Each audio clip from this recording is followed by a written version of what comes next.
music? Oh, wow. Yeah. As far as me getting to this point in my music, I started out as a regular rapper, of course. It's funny because I would say earlier 2000s, mid-2000s range, when we were really making the push, we did have a manager, and he used to always tell me that I should do Christian hip-hop, I should do Christian rap. At that point in time, I didn't really know too much about Christian hip-hop. I honestly thought it was something that was probably corny and cheesy, you know what I mean? Right, that's the same thing I was thinking. That was just me, because I mean, when you're a little bit younger, you know what I mean, and you're living life a different way, you really don't want to hear that. It's just that he's seen that in me, because I've always had a message in my music, and I've always tried to promote positivity, and I was always very political and spiritual in music, but at the same time, I always tried to cater to everything else that was going on in the world at the same time. So, but he's seen something deep in me, and he was just always like, "Yo, I'm telling you, if you do this, you'll be big time." And I used to just always brush him off, and I brushed him off, and of course, things didn't go my way, you know. And the second time, I would say the second time that it was introduced to me and my brother and my cousins were actually working on a project, and it's called Family Ties, and you know, still doing regular rap, you know, trying to do our thing. And my cousin said the same thing to me. It was like, "Yo, man, God got something in you, and you should really tap into that, and you know what I mean, try to do this for God." He's like, "You have some really deep music, you have a message, and you have to get it out there." So I wasn't going to let it be a third time, you know. Right. And for me, a lot of things that was happening in my life, whether it was, I mean, near-death experiences, you know, me running the streets, doing things I shouldn't be doing. Could have had plenty of opportunities where I could have a felony record, things like that. But through the grace of God, you know, I have no record, you know, and a lot of us young black males, we don't get to say that, you know what I mean, especially when you're out there participating in things that you should be participating in. So, I mean, for me, it was one of them eye-opening experiences where God showed me myself a few times, and even in a dream, where, you know, and I'll just be very candid, and the one dream that I had, I was, you know, me and my brother, we were living together, and we had a spot, you know, we were doing what we do, hustling, and, you know, I smoked a lot of weed. That's where I got my name. Back then, they used to call me Hot Nicks, you know what I mean? And cause I'm small in size. My last name is Nichols, so they used to call me Hot Nicks, like a little nickel bat, you know what I mean? Right. And so basically what happened was I had a dream, and God showed me me at that point in my life. And what happened, I was on one side of the street, and there was another version of me was on the other side of the street. But the look on his face was like so crazy, so evil, and the presence of God was so real. And I felt like what had a hold on me knew that it was losing. It was losing. And when I woke up that morning, like the dream was so crazy. When I woke up that morning, everything that I was doing, I stopped cold turkey.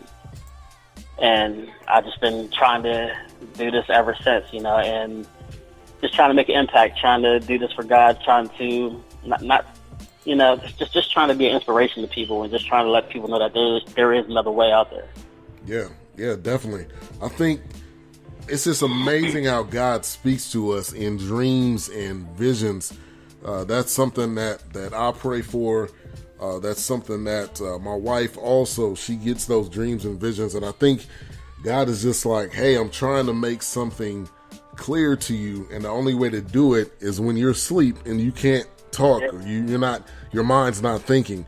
And that's an amazing testimony, just how God speaks to us in certain ways, just so that we can know that, hey, I'm trying to turn you in a different direction. I'm trying to turn you in this direction to do something different. So, man, that's amazing. Glory to God. Yeah. So I mean, it's just one of them things where, like, I wasn't going to allow it to happen again, and it can get a little frustrating sometimes, because it's like, wow, if I would have did this back then, like, where could I be at now? But you know, God does save you for a time and a season, and He will restore all of those years for you. So I'm just thankful that God like I said, he preserved me. I'm thankful that he kept me. He didn't allow me to go through different paths that other people had to go through to, I guess, to get to the point that they had to get through for their change, you know.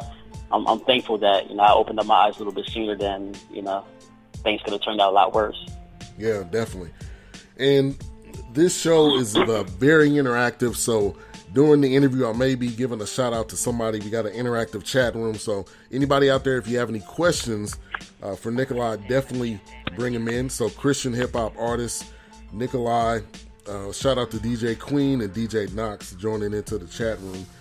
But I wanted to ask you, so how long have you actually been rapping? How long has it been since you've been in this whole journey?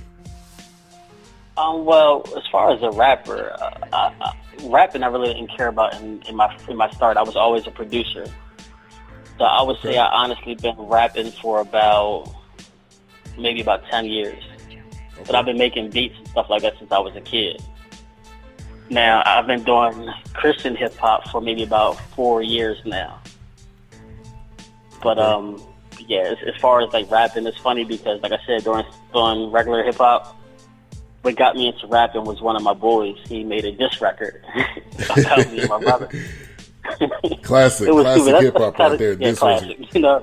Like him and my brother used to always debate and argue about sports and stuff like that, and then it would always turn into something else. You know what I mean? Right. And then next thing he made a song about me and my brother, so it kind of pulled me in.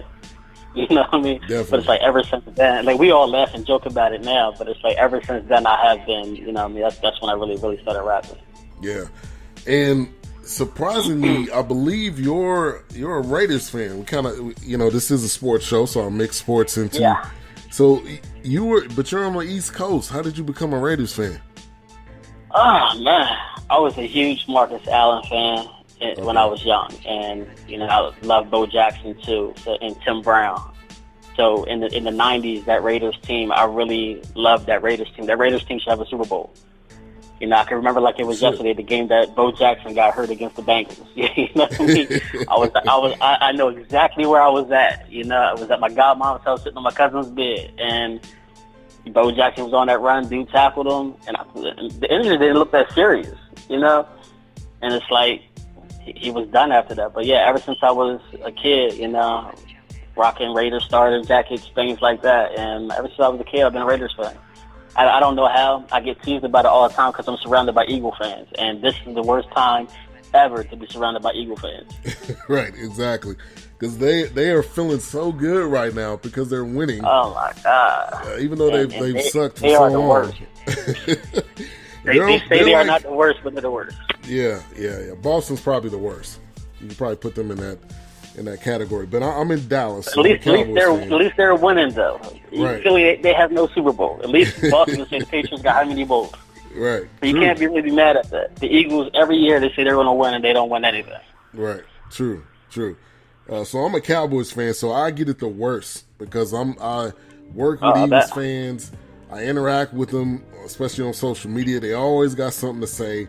And my only response is, you're basically who we were last year. So don't get all like high and mighty, like all of a sudden, like you're like this best team in the world. You're the same team that the Cowboys were last year. Calm down. You're not going to win anything. If they do, I would be shocked. I would be shocked. I would say this about the Eagles. I felt like this was an experiment year for them, and the moves that they made, a lot of the one-year contracts, they see that they have something now. That's why I see Alshon Jeffrey just signed for 4 years. Right. Yeah, he just resigned. So I think that the Eagles, they're on to something. Like, I think Wentz is that quarterback that they never had. So I think he's a franchise quarterback, and you never know, they might finally get that Super Bowl. So I wouldn't sleep on them. Yeah. I think Wentz is the real deal. I like Wentz. I'm not an Eagles fan. I can't stand them, but I do respect Wentz. I do like Wentz. Yeah. Carson Wentz has been playing some good football. The top pick. He was a top pick in the draft, so he's proving that he is worth that pick and worth that where they drafted him. So more power to them. Now, I wanted to ask you what's the motivation on the new project? So Spiritual Revolution 2. What's the motivation on it, and kind of what's your vision of what the album's going to be? Well, the vision for the project, I would say it's my first project that I put out. It's not up right now because I'm remastering and remixing everything from that project, since I'm connected with better engineers, and I'm a better engineer myself, and I can make it sound a lot better. But I did a project called Spiritual Revolution before. It did really good. This is my first project. It did really good in this area. So, the people really liked it. So I just wanted to bring it back to the people.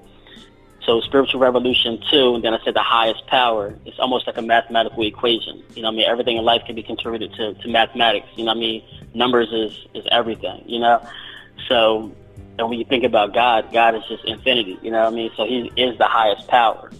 True. So when I say that, and if you see I do have the artwork for the cover up right now, so you do see me standing up with a whole bunch, like in front of like a chalkboard, with a whole bunch of equations behind me. So my objective is to let people know that you can continue to revolutionize yourself. Every day is a new you. Every day you reinvent yourself. And life is going to continually throw different equations at you. So, and that's what it's like about. It's like life is just throwing equations at you. And it's like God's the highest power. Allow him to solve them for you. Every equation has an answer. You can solve everything God can solve everything that you're dealing with. If you just give it to him, if you just give it to the highest power. So that's where I'm kind of like trying to go with that, and letting people know that, you can transform yourself every day. It's not like no one is perfect. None of us, in God's eyes, we're made perfect. We're made perfect, even with all of our faults. But, no one, but out of all of us, we all judge each other, but it's like, no one is there. You know what I mean? Right. So I just want to let people know that no 100%. One's there, and every day is a process, and that no matter what you're going through, no matter what you've done, to forgive yourself, and just keep pressing forward, and just try to be a better you every day. Yeah, man, that's an amazing concept. I didn't think about it like that, but that is dope. You talk about how there's so many things that come at you, so many equations, so many numbers. If you kind of put it in that wording, that God is the answer. He is the answer to bring you through whatever it is, no matter how big or small. And man, this is stuff that we're not just saying. This is stuff that I can speak for you and say that I know that you lived, that we've lived many situations that we've been through, and God is there. So, man, I can't wait to hear that record. I can't wait till it comes out. So the single that recently came out, Can't Change My Mind, talk about that, what that song's about, and then that has featuring Kyle Anderson on there. Alexander. Excuse me. Yeah, no, it's all good. Yeah. And shout out to Kyle Alexander. Yeah, he's definitely a dope artist. Everyone needs to be on the lookout for him. He's definitely a dope artist with a tremendous range. I just want to give him some props right now. He's not just a singer; he raps too. I didn't know that before we first hooked up. Actually, the guy that filmed the video for us, he actually introduced us. I was trying to find an artist to sing on the song for me, and I had my own version of the hook, and the hook was kind of dope. I even performed it and everything, and people loved it.